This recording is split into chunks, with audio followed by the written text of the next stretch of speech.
Welcome, everyone. We are here for another podcast. It's episode number 177 of the Flow Show. I got the man, the streamer, the myth, the legend. He's hot. He's on fire on the poker streets. And I got to say, Beriuzy, welcome in, man. How you doing? I'm doing great, Jeff. Thanks for having me. It's an honor.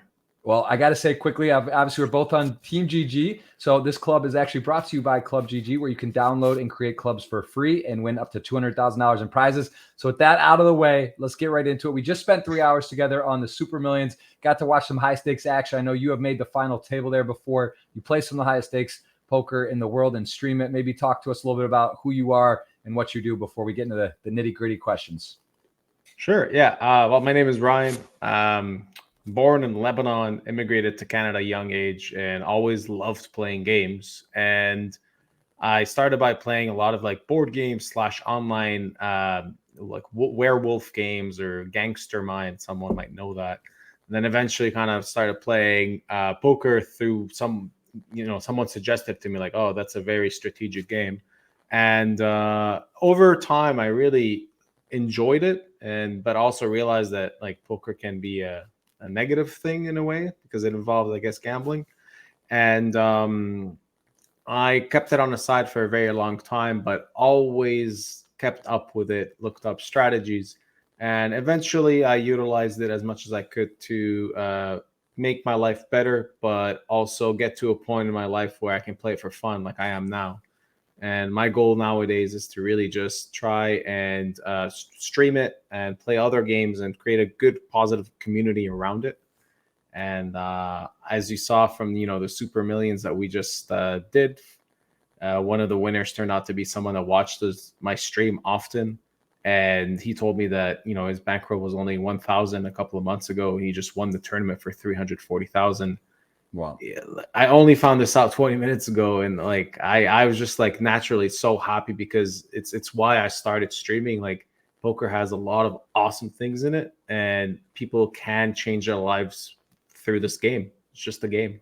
It's just a game. It really is. It's so beautiful. I know for myself too. I've done it for so long, and it is fun, right? To basically create from nothing. I always worry about people that are at a different stage in their career, their life, right? Where it's like, oh, they have family or kids or married or other people depend on them if they're finding it and they have money, right? And they're risking stuff. But it's a lot different when you're 18, 16, 19, 20, 21, whatever. And then you start learning and playing this game, and then you're able to kind of not really have a lot at risk, right? It's a lot different of a journey than when you're sort of differently along in your life in stages. But for us, I think that we were very lucky. We found poker early and were able to kind of create some income and a lifestyle from it. What made you want to stream on Twitch though? What was like the moment when you said, hey, I'm gonna do this? I think COVID was a big important factor because I was kind of stuck at home. I was about to kind of launch a restaurant with a couple of friends of mine. We were really serious about it. And COVID happened. There was nothing to do. I started playing video games at first, like Fortnite and stuff, Rocket League. Then said like, well, I have time. Let me just get back into poker. And I enjoyed it, but not as much as I thought because you're kind of stuck at home playing it. I got second in a WPT online for like 330,000. It's kind of life changing. I actually built the par with that money. I was just like, oh, cool. Yeah, I'm going to do what I really want to do with this. And that's when I realized that like, if I want to keep doing this and I want people to discover the game the same way I did, just by, playing it for fun, I need to try to create a positive vibe around it. I want people to discover the game and realize that it's not a very overly technical or difficult game. It's very easy to get into it, but then you can slowly get better throughout time. And the key moment that changed everything for me to decide that like I'm going to stream was simply that I was watching someone stream and I was playing against him heads up, and he was super entertaining and had a lot of fun. And he knew who I was. I actually like used to buy his action and stuff. So we're chatting back and forth. Shout out to Slayer Dog 91, I think, Joshua Hosel. And playing against him heads up while watching the stream just made me realize like it's so much fun. Like this is just great. I want to be part of this more. I don't want to depend on another streamer. I can just do it on my own. And that's what really got me into it. And took me, I think, like 2 months to set up a couple of my stream stuff because I really care about quality and I wanted it to be like as good as it could be. Right. And yeah, then just kind of went for it. Started streaming with absolutely no backing. No one knew about me. I had 0 viewer. Well, sorry, I had like under 20 viewers for like a couple of weeks. Then things changed really quickly. I had a couple of scores, but people really enjoyed the good positive energy that I was always like, um, not faking. It's just like how I am in general. I enjoy making people laugh, smile, but I also deal with losses in a very positive way. I just laugh about it. And I think my goal is to try and help more people view anything negative in a positive way, because it's the only, like, it just makes things better in general. Yeah, for sure. I think that's it's tough too when you're on camera and you're taking bad beats or big spots and you're able to decipher that. You kind of don't have a choice, right? It's like no one really wants to see anyone crying or whining, but if you actually can sort of put it off in a light where it's not so heavy, not so serious, I think that helps, because that is part of poker, which is hard for people to lose, right? To like deal with Mm-hmm. losing, to deal with beats, to deal with stuff. And you also you can learn a lot about someone at a poker table, right? That's something also like golf. You learn how they handle success, how they handle good shots, how they handle your success. So I think that's one of the life lessons in poker does kind of teach is you dealing with highs and lows pretty quickly and having to cope with that. What was the signature moment for you on stream in terms of like a score, audience size? Um, I think a signature moment I would say was, there was one tournament where I think I got second place for a lot. I think it was like 130,000 or something, but it was a tournament that I wasn't technically supposed to play, and I ended up playing it. It was day two at a 7 a.m. right after Valentine's Day. I had gone out with my wife. We had a very late night. We both got sick from food slash drinking. I had 1 hour of sleep, had to drive back home basically at 6 a.m., play this day two. And I also sold, I think, 20% action, just kind of for like, for fun, I guess. I just wanted the viewers to be part of it. And the cost was extremely low because it was a low buying term. I think it was $100 or something. Yeah. I ended up getting second for a lot, and like the people that bought, a lot of people bought action. There was so much like support behind me on the final table, and this stream specifically is probably the worst I've ever felt in my life, because I was on no sleep, hungover, was kind of sick as well.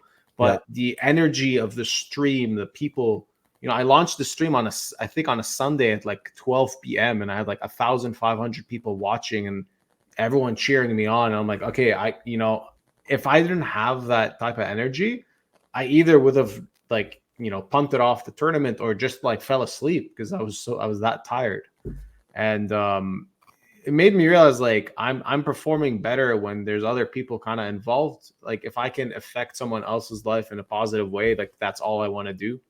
Because a lot of my success comes from watching or being inspired by other poker players that kind of put out really good free content out there, or just seeing someone deal with a massive loss live on television and just walking away as if nothing happened. Like that's just unique. How does someone mentally cope with that? And Yeah. I learned from it. So And I want to try to do that. and how many tables do you generally play when you're streaming? I started, usually I do 8, but I've been trying to do a bit more towards 12 because streaming makes you realize that like people only watch if you win, so you need to up your volume, right? But I'm not playing full time. I only play like once or twice a week.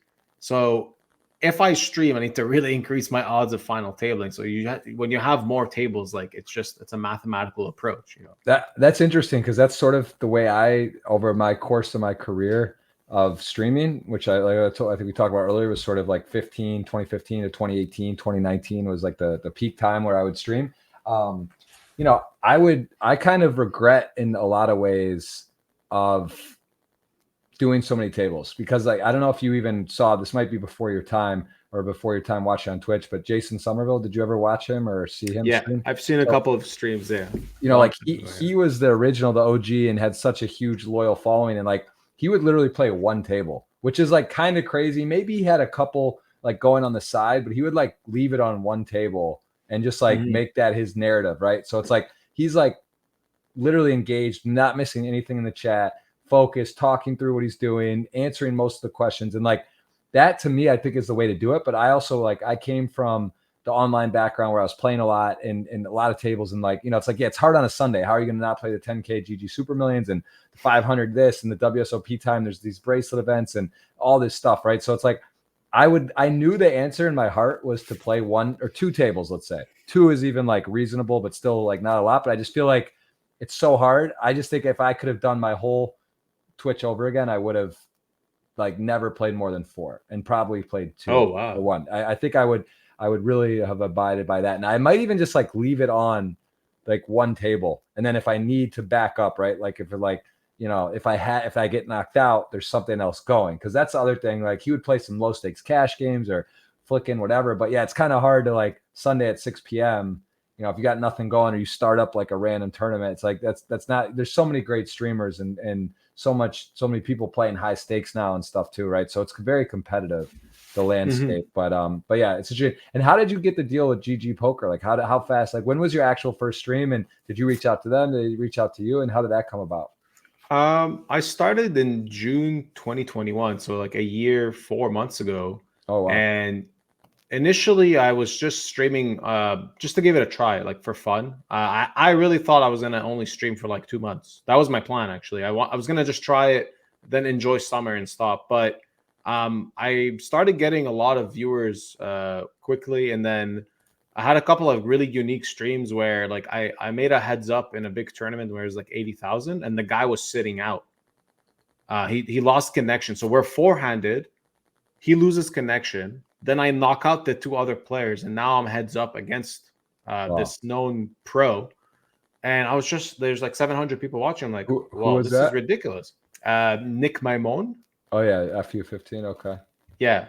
And I was like, this is nuts. Like, I don't know what to do in this case. But like, I know that he lost connection. Like, it's not like he's just sitting out because he's drunk or something. Like it's really unfortunate. And I thought, like, what would I want someone to do if I lost connection? And like a part of me, you could say a naive part of me, but a very optimistic part is like, well, I hope that someone will understand that like I couldn't control the situation. Maybe I lost power, maybe I lost internet, and hopefully they kind of reward me or something like that. So I actually gave. I said on stream, I'm gonna pay him out his ICM value. I think it was like $8,000 or something, even though he's sitting out. And I'm like, yeah, I'm just gonna pay him 8,000. I start raising every hand. Obviously, he comes back with like 2 or 3 big blinds left, and he's like typing in chat, angry, like, oh my god, I lost power. And I was like, don't worry, dude. Like, you're still getting your money. And I think that's when like things really changed for me, because that was the moment where everyone's like, wow, you can't believe like Beriuzy did this. But in my head, it's like, this is what should be done. Like, poker is a beautiful game. There is a lot of like negativity around like scamming and whatnot, but like if we want to change it, we need to do these type of things when we get the opportunity. And hopefully, this kind of like influences people to do more things like that. I'm not sure if it will. Then I kept streaming for a bit more, and I think that's when I got a bit noticed by GG, and I reached out to them, told them like, look, I want to do this more often, but it was costing me a lot of money because I'm sure like editing, hiring an editor. My streams have a lot of graphics. Like I have a lot of really goofy graphics that come on, like Homer Simpson, lighting a house on fire every time I punt or something like that. So I pay people to do this. I pay people to do my socials. I control in a way a lot of my content, and it was costing me too much where I thought I was going to stop. And then GG said like, all right, we're gonna bring you in. We're gonna pay you so that you can afford all these editors and stuff. And now I've kind of, I stream a lot less, but I'm trying to do a lot of content in an entertaining fashion so that people can discover the game and play it comfortably and not feel like, they're being ridiculed by someone because they're doing a bad play. Right.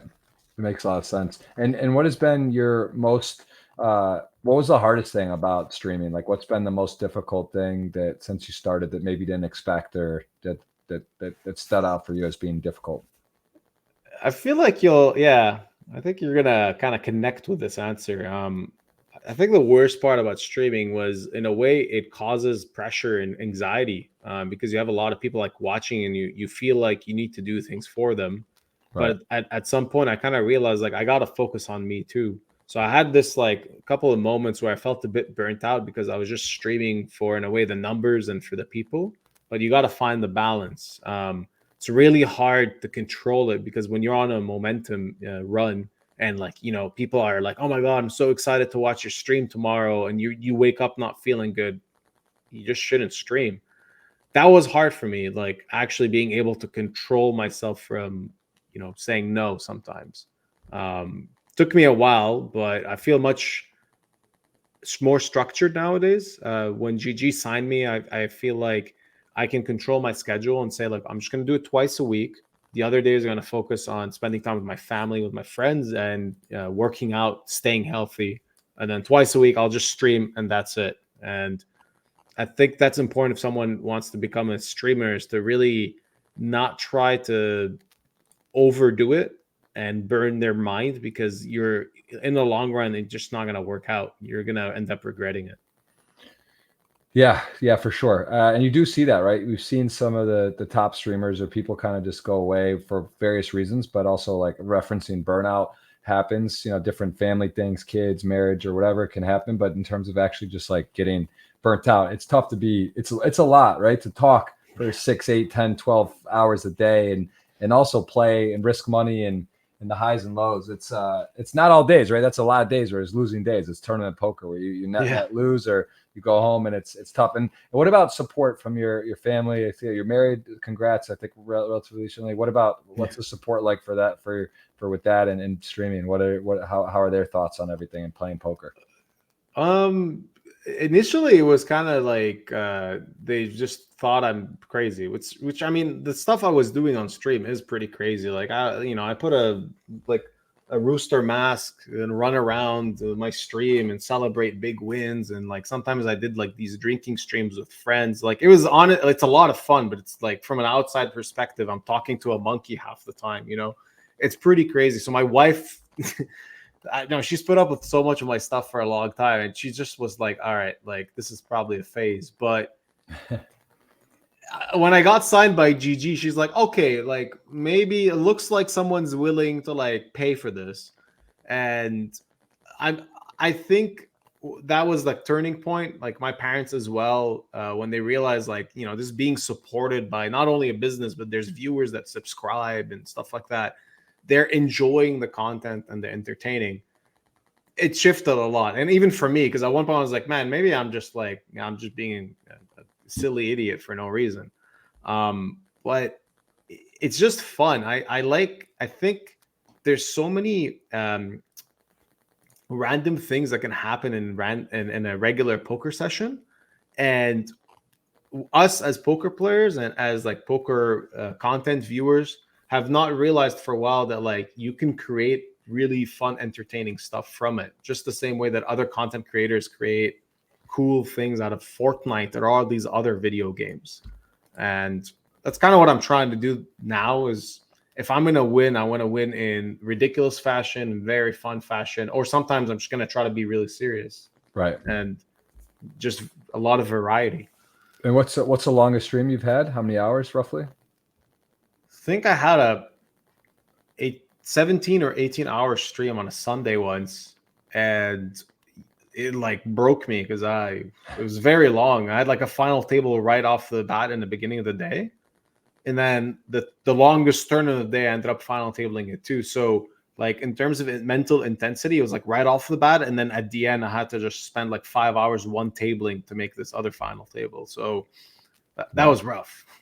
Right. Yeah, that's a long one. I've done 25-hour stream, and then the rest have been usually like 12 hours. Do long streams in general because I was part of, like I told you, I had to travel, right? Wasn't in the US. So a lot of time when I was there, I was like trying to stream as much as possible and put the extra hours in. But yeah, it's competitive. Honestly, I haven't even really looked so much at the landscape of like what's happening, who's on daily. Like I'm really not in tune to how it's been, but I know it's gotten a lot more competitive. A lot more people had started, and some big names and really good players, right? They're like pushing content on for courses or whatnot, and they start streaming, and then they're playing high stakes. So it seems like it seems like it's grown a lot. And you mentioned about maybe going to YouTube. Is that you might do some YouTube streaming as well?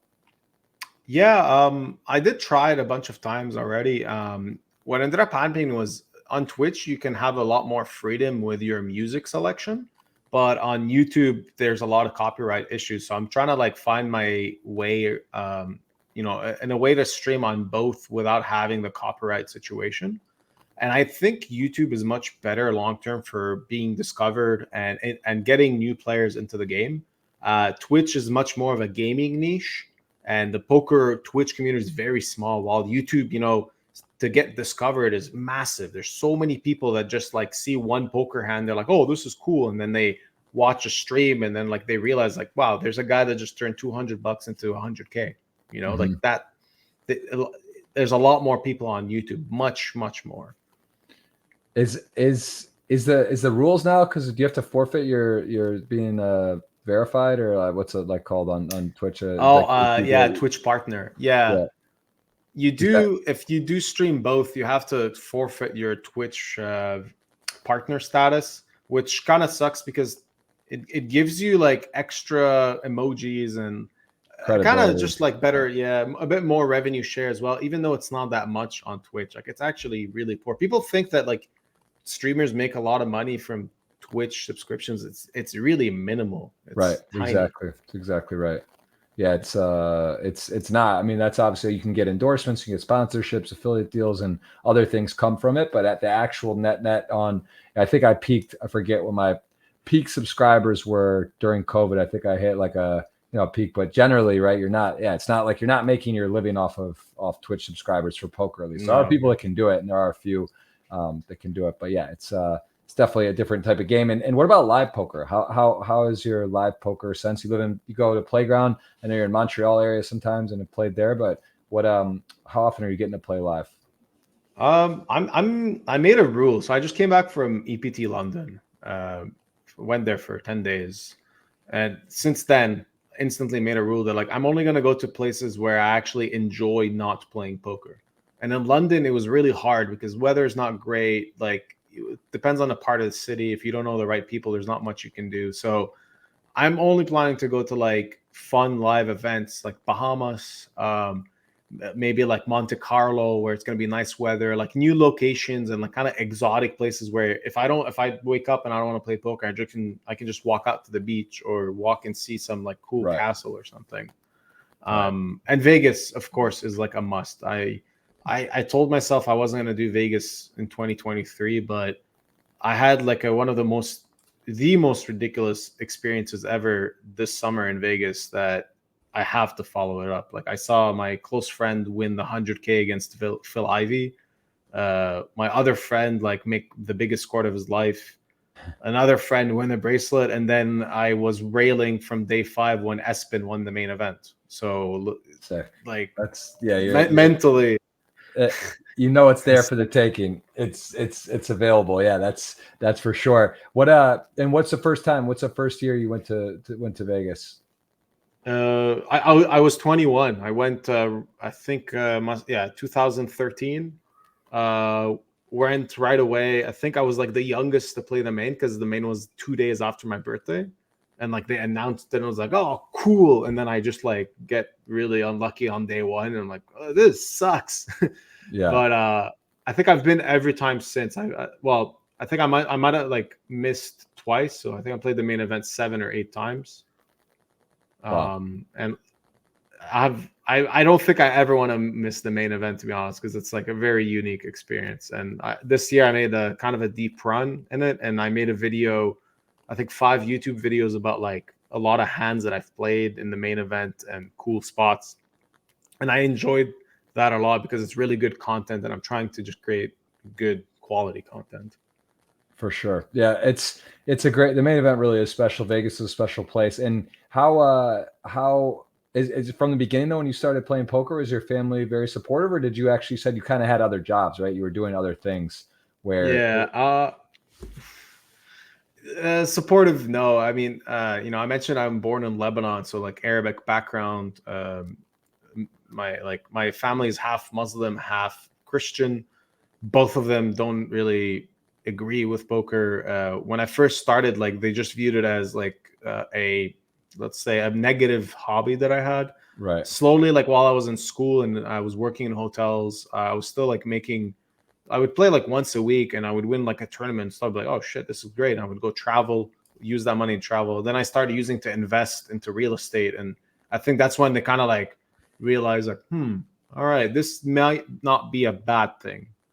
The WPT score in 2020, like during COVID, that one also changed a lot when they saw that like you can make a lot of money. But Right. you know, non-poker people don't think of long term. So like you see someone that has won, let's say 500K in 3 years, um, they and then you tell them that you made 200K in one day, they'll value 200K more than the 500K just because Right. it's in one day, right? But like every poker is just a long-term thing. If you play it once or twice a week for over 10 years and you're a good player, you should most of the time make a lot of money. And like that's why I think more people should do it as a hobby if they can, because it's just a very positive thing to their life. Right. Yeah, I agree with that. I mean, that's the biggest thing too, is I think it's important. That's one of the, I genuinely love the game. I love Twitch. I love talking to people. I love explaining to people. I love meeting people and different, business and such that are interested in it or want, you get to meet people that you can kind of connect on, or they're interested in getting better at. But that's the one thing that's tricky, right? Because it's like when you're streaming or promoting, you also don't want to be selling the dream that, hey, like anyone can do it and, come in here and win money, or, they see you win a bit. So that's why it is a bit tricky. And there are laws that seem kind of silly, but at the same time, right, they're trying to protect kind of the general public, and they're trying to put safeguards in place so people aren't just going to, do silly things. Because people, as we know, myself included, we all make poor decisions at times, right? We can get influenced or do something, and it's just kind of, the laws seem silly. It's like, why can poker not be legal across the world? And now there's like deposits, right? You're just in the UK. You can only deposit certain much. You have to show your wages, and like there's all these different rules. Like one step forward, two steps back with the game. But it's a beautiful game for sure, and I wouldn't have changed anything that I've done for the period of time. It sounds like you have a very good life balance, if you will. Is that something you take pride in balancing life with poker and freedom and fun? Yeah, I think it's one thing I try to focus as much as I can on. So like I'm very analytical, and I always think like if I play too much poker in one week, I instantly like the next week I'll step back and like, no, that's it. I'm not playing for like 2 weeks, because you mentioned like there are people making silly mistakes, having problems with poker. When I was 16, 17, I was playing underage online, and I definitely had a problem with poker. I basically like gambled money I didn't have. I was skipping school to play. And at one point I completely stopped and realized like this was a problem. Came Yeah. back to it when I was 18, and with a completely different mindset that like I'm just gonna only play if I'm actually having fun. And when I approach it that way, more of as a hobby, I was able to control like the impulse a lot more. And that eventually allowed me to start utilizing a lot of my other free time to focus on like a good life balance. Traveling, like I love traveling. So I travel a lot, and not for poker. Like I just go on trips, and I tell myself, I don't care if there's a poker tournament right next door, I'm not going to play it. I like video games. I like spending a lot of time with my friends. So like I've structured days where like I'm like not allowed to play poker, just as a rule, because I don't want to end up, playing too much. And I think you need that type of balance, because poker has an adrenaline rush when you win. And if you can't control that, you're just going to end up playing too much poker, having less control over your life. And eventually you're going to be earning, let's say, a lot of money if you play professionally, but not actually enjoying all the money that you're earning. Right.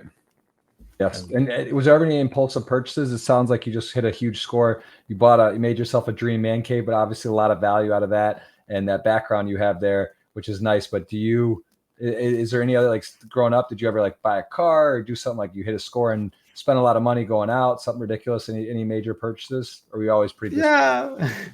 Yeah. I mean, this was like a plan that I was actually in the making already before the score, but it was supposed to be a much smaller thing. It was just a plan during COVID, like, oh, we can't even go outside because of lockdown. Let's just work on fixing up the house. I hit a big score, it's like, okay, well, let's have the dream thing now instead. And other moments, like when I won, I kind of reward myself with travel a lot. I really enjoy traveling. This year, like I've been traveling, had a good year in terms of poker while I was streaming, and I've always kind of like committed to having a trip to go somewhere with my wife or even alone. I really wanted to go see like football matches in the UK, Champions League, and I went twice this year, which before I've only gone once in my whole life. Right. So, but these are plans that I kind of make before even hitting the score, and I think that's super important for up and coming players. Is take a bit of time, just take 1 week, don't play poker, and think of what you're trying to achieve. Like, what is your end goal? Like, you want to have a house, let's say, you want to have a family, you want to do these travels, you want to buy yourself a new car. Write it down. If it helps, put it on a board right next to your screen. And then when you play and you meet these goals of winning a big score or whatever, instantly go and do them. Don't push it back like, oh, maybe I'll do it in a couple of months. Because if you don't reward yourself, you're just gonna keep playing and playing and playing. Yeah. It sounds like you got the positivity book from Helmuth. You might take a chapter there stuff. You're clear. Never read his book. No, it's a short read. It's Phil's a multiple guest here and a very good friend of mine. He's interesting. He gets a lot of slack, but he's the guy's he's an interesting guy, and obviously the most decorated World Series of Poker bracelet. And he's a big believer in the positivity. Write down your goals, the mirror, and that stuff. But yeah, I mean, to your point. It's true. You gotta enjoy. You can't just sit there grind all the time, and you gotta celebrate wins and also learn how to take some L's and learn from that, right? Because that's part of the process. Is like you were saying, chip leader or one of the big stacks and going out early. You have to have these experiences to know how to deal with it and be ready for it later. Because it's an emotional game for sure. It's wild how it's just so beautiful, right? How the game's like the perfect amount of skill and luck and just any given day, it can be, it can be your day that you can have a massive day. So, and what about, so any advice to someone who wants to become a Twitch streamer? What would be advice if you wanted to start today, were inspired to be a Twitch streamer in today's climate? Cause I think you're even, like I said, I'm kind of a dinosaur now on Twitch. I've been not streaming for like a year or two consistently, and I'm not up to date on what's happening. What would be like the recipe to success for someone who wants to start tomorrow? I really think it's super important to view what you're trying to accomplish from someone else's point of view. So if you're watching a Twitch stream and you don't like something, write down what it is, and then make sure that you don't do that in a similar way. So I used to watch streams and I would see a couple of streamers, poker streamers, like when they lose, they start like cussing and screaming at like this other guy's crap and like a lot of negativity and stuff. And then you got to make sure you don't do that, because if you don't like it, someone else won't. And then a really important thing is to realize why your viewers watch you. Like sometimes you'll have people watching because they just want entertainment all the time, or sometimes they're just interested in you or what you have to say, and build on that. There's streamers like Ape Styles. I'm not sure if he's been on your podcast. Yeah, he is. But like people are generally interested in him because he has a lot of cool life experiences, and like his stream is just him talking to chat a lot, right? So he's realized that, and that's what he does. He doesn't need to switch and put like funky music or do silly stuff. I realized that I like to do silly stuff and people enjoy watching that. And, sometimes I just think of cool ideas that I think would be funny. Something that if I rewatch, I'm like, haha, cool. So it depends on your style, but you got to overthink it in a way. Don't just turn on the screen, sit there and hope for something to happen, because, people don't want to watch that. That's content that has evolved so much outside of poker world now that if you want to get poker to the point of battling with like really good funny content on YouTube, you got to offer something else. For sure. And what's a rooster booster? Where'd you get with the rooster? You got the rooster head around you, and you do it. What's this about? Where did this all come from? So it'd be perfectly what I just described. I created random stuff, right? So I have this mask from my friend's bachelor party from like 2017. Okay. And it was sitting in the back of my room when I first started streaming last year. And then someone in chat, like I only had like 30 viewers or something. They're like, "What's that like weird furry thing?" And I was like, "Oh yeah, I have a rooster mask." And it's like, okay. Then I win a tournament that day, and just randomness in my head, I'm like, it'd be funny if I just put this mask on and pretend a rooster won the tournament, you know, because I want to beat a guy heads up in the tournament, and then he's like wondering who I am. He goes and searches Beriuzy on Twitch, and then like opens the stream and just sees a rooster, and he's like, "What the hell? I lost to a rooster." I thought that'd be funny, so I put it on after I won the tournament, and someone in chat just said "Rooster Booster," and I was like, "All right, that's it. Like we're gonna." I didn't have a logo at the time. I didn't have anything. I'm like, all right, that's it. That's my new identity now. We're just gonna go with it. And then like all this got created from someone in chat, you know. Shout out to Nully. It's amazing. And what is and what about, are there any limits to creating fun? I know you do some drinking streams and you have a good time. Is there ever a limit with streaming and being live, and do you have to worry, you know, do you ever worry, or is there pushing it too far? Yeah, I try to not to you know, do something that I would regret, basically. So like I know there's like things that you can do to get attention where it's like you say something like, you know, on the edge or controversial and stuff. Like I never want to do that. Like I'm never gonna stoop to that level.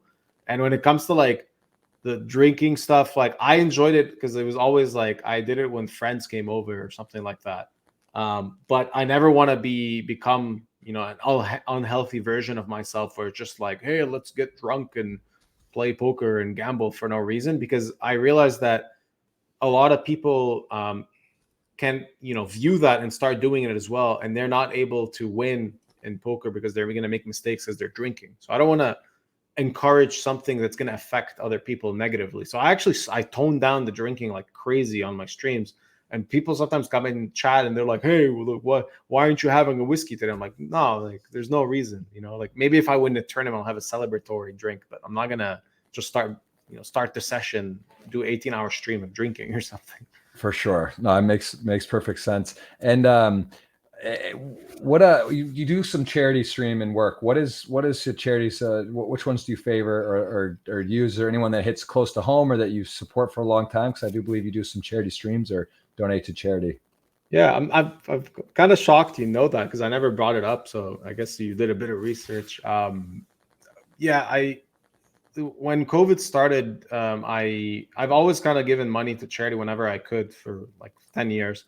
And I realized during COVID that a lot of the smaller charities that actually do a lot of impact on community stuff were not getting enough funding anymore because everyone's disposable income was less. So I kind of dedicated the first 3 months of my streaming to just give a lot of my profits away to small local charities around me, mostly pet shelters because I really love animals. And I kept doing it, and I still do it from time to time, mostly focusing on ones where if you donate, you can literally like feel the difference. You know, you are actually helping a very small community in a way. And I've had a couple of charities that like literally wrote me handwritten notes, letters to my house, like thank you so much, with pictures of dogs. One of them was called Deaf Dogs Rock.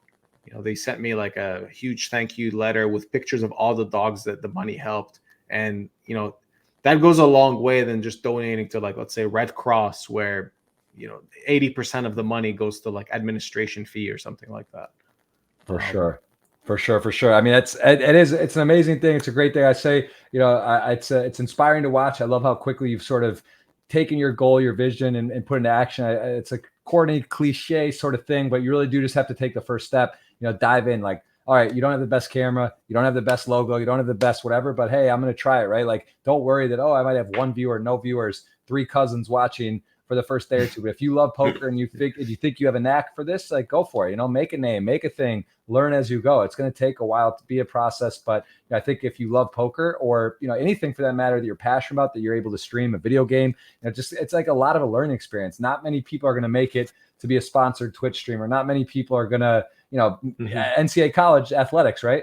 Not many people go pro, but I can guarantee you the majority of college athletes that put the time in, did the work for many years, and there's a lot of other benefit than just like making some money or becoming. It's not a success or not whether you become a sponsored pro. You know, it's really not. That's not how it works. Like there is genuinely a lot of other benefits and things, whether it works out or doesn't, and a lot of learning and growing. But my man Ryan Beriuzy, thank you so much. I appreciate this. It's been a pleasure to check in with you. I know it feels like a 4-hour podcast. We did a 3-hour GG Super Million stream already. So this is a lot of content on one day. That was a blast. You guys can watch that on the GGPoker channel on YouTube. And of course, I got to give you a chance to plug. Let me know, where can people follow you across the board on Twitch and all the other platforms?